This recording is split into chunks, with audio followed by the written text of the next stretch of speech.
दोस्तों नमस्कार।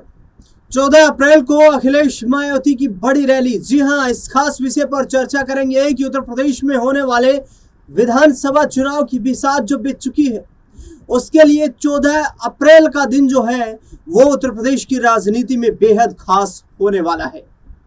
दरअसल उत्तर प्रदेश में होने वाले 2027 के विधानसभा चुनाव को लेकर राजनीतिक दलों ने कमर कसना शुरू कर दिया है।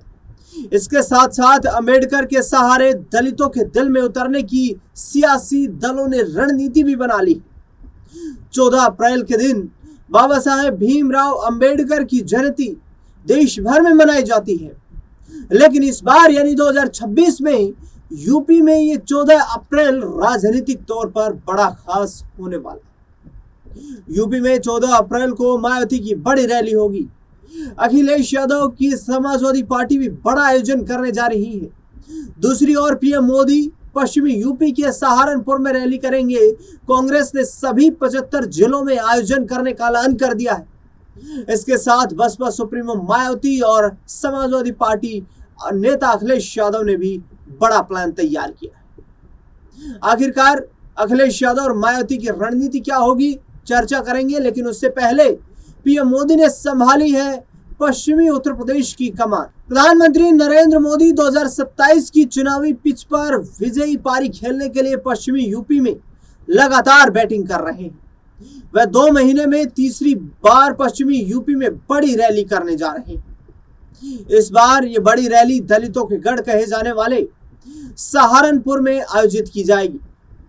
दिल्ली दून एक्सप्रेसवे के उद्घाटन के बहाने 14 अप्रैल को डॉक्टर अंबेडकर जयंती के मौके पर पीएम मोदी की रैली प्रस्तावित है। पीएम का यह दौरा महज एक्सप्रेसवे का उद्घाटन नहीं, बल्कि दलित वोट बैंक को साधने की रणनीति के तौर पर देखा जा रहा है। पीएम इससे पहले फरवरी में मेरठ में रैपिड रेल और मेट्रो के शुभारंभ, इसके साथ साथ मार्च में जेवर एयरपोर्ट के शुभारंभ के दौरान रैली कर चुके हैं। अब दिल्ली देहरादून एक्सप्रेसवे के शुभारंभ पर 14 अप्रैल को सहारनपुर के बिहारीगढ़ में बड़ी रैली करेंगे। पश्चिमी यूपी में पीएम मोदी की 2 माह में तीसरी ये बड़ी रैली होगी। अधिकारियों के मुताबिक प्रोग्राम तय है, ऐलान होना बाकी है। इसी के साथ पार्टी ऑपरेशन दलित के तहत 7 से 12 अप्रैल तक गांव चलो बस्ती चलो अभियान के तहत दलित बस्तियों में रात्रि विश्राम और सामाजिक समरसता के कार्यक्रम आयोजित करके उन्हें पार्टी के साथ जोड़ने का काम करेंगे। दरअसल बता दें आपको कि कांग्रेस की भी दलित वोट बैंक को साधने की कोशिश है। अंबेडकर जयंती पर उत्तर प्रदेश में कांग्रेस पार्टी ने दलित वोट बैंक को साधने के लिए रणनीति तैयार की है। 2027 के विधानसभा चुनाव के लिए जमीन तैयार करने को दलितों का साथ लेकर नारे के साथ अंबेडकर जयंती सभी 75 जिलों में कार्यक्रम आयोजित किए जाएंगे। कार्यक्रम करने के लिए जिला इकाइयों को आदेश दिया गया है। इस दौरान कांग्रेस संविधान का गुणगान करेगी। कांग्रेस दलित समुदाय के अन्य कद्दावर नेताओं जैसे बाबू जगजीवन राम को भी याद करने का प्रोग्राम करेगी। दलितों के बीच ये संदेश देने की कोशिश करेगी कि कांग्रेस ही उन्हें अधिकारों की और सामाजिक न्याय की असली संरक्षक है। जयंती पर भाजपा सरकार पर दलित विरोधी नीतियों का आरोप लगाकर दलितों को अपनी ओर आकर्षित करने का कांग्रेस का यह प्रयास रहेगा। दलित एकजुटता का संदेश देगी बसपा। 14 अप्रैल को भीमराव अंबेडकर की जयंती इस बार लखनऊ के सभी 18 मंडलों और 75 जिलों का एक साथ आयोजन कर सियासत ताकत दिखाएगी। मायावती ने पदाधिकारियों के साथ 4 दिन पहले ही बैठक कर ली और इस कार्यक्रम की रणनीति पहले से तय है। कार्यक्रम सिर्फ जयंती मनाने तक सीमित नहीं होगा, बल्कि इसे 2027 के चुनावी बिगुल के रूप में भी देखा जा रहा है। दरअसल कई चुनाव दलित वोटों के बिखराव के बाद बसपा अपने कोर वोट बैंक को सहेजना चाहती है। साथ ही उस संदेश को भी पहुंचाना चाहती है कि गैर बसपा सरकार उनके हित में नहीं होगी। सपा का संविधान बचाओ जन जागरण अभियान।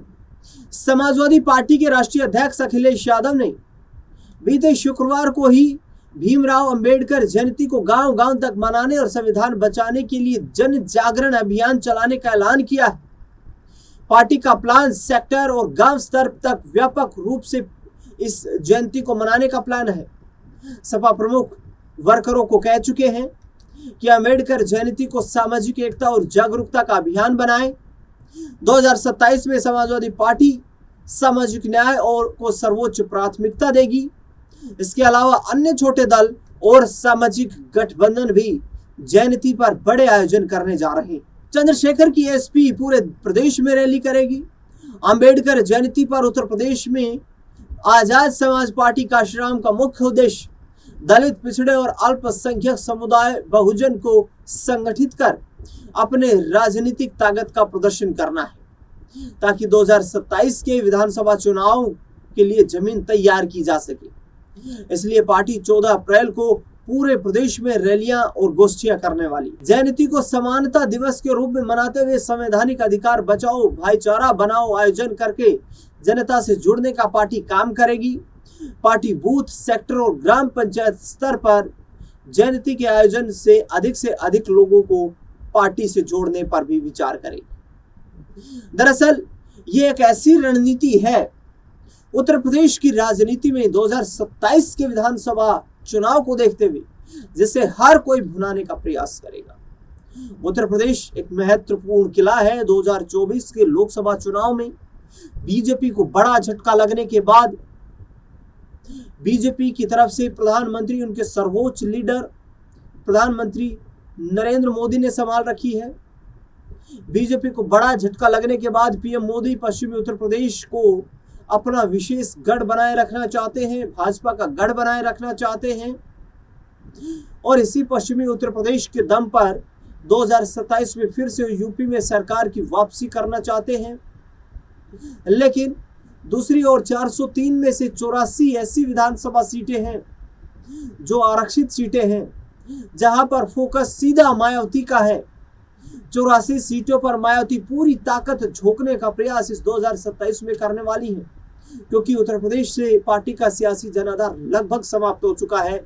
लोकसभा के स्तर पर कोई सांसद नहीं है, विधानसभा में सिर्फ एक विधायक है। ऐसे में अंबेडकर की जयंती को न सिर्फ बसपा के परिप्रेक्ष्य से मजबूती से देखा जा रहा है, बल्कि अन्य राजनीतिक दल भी इस मौके को छोड़ने की कतई गुंजाइश में नहीं है और कोशिश ये करेंगे कि भरपूर जन समर्थन के साथ 2027 का बिगुल अपने अपने तरीके से फूंका जाए। मायावती का कोर वोट बैंक पर यानी कि दलित वोट बैंक पर लंबे वक्त से स्ट्रॉन्ग होल्ड रहा है। 20% के लगभग जो दलित वोट बैंक था, आज उसकी संख्या 10% के लगभग मायावती के पास सिमट कर रह गई है। लेकिन मायावती को उम्मीद है कि 2027 का विधानसभा चुनाव उनकी पार्टी के लिए कुछ नए संदेश, कुछ नई खुशखबरियां लेकर के आने का यहाँ काम करेगा। उत्तर प्रदेश के संगठन के पार्टी के जो तमाम नेता हैं, उनको सुप्रीमो मायावती की तरफ से ये निर्देश लगातार दिए जा रहे हैं कि वो बूथ लेवल, जिला स्तर, ब्लॉक स्तर पर पार्टी को मजबूत करें, जिससे कि 2027 की लड़ाई को त्रिकोणीय बनाने में उनको मदद मिल सके।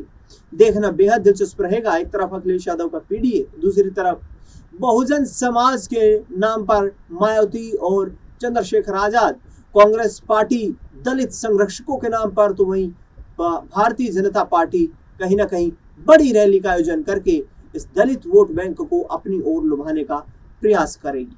देखना दिलचस्प होगा कि आखिरकार दलित इस बार 2027 के उत्तर प्रदेश के विधानसभा चुनाव में किसको अपना जन आशीर्वाद देते हुए नजर आएंगे। इस खास रिपोर्ट को लेकर के आपकी क्या राय प्रतिक्रिया है, वो हमें कमेंट बॉक्स में आप जरूर बताएं। इस खास खबर में फिलहाल के लिए इतना है।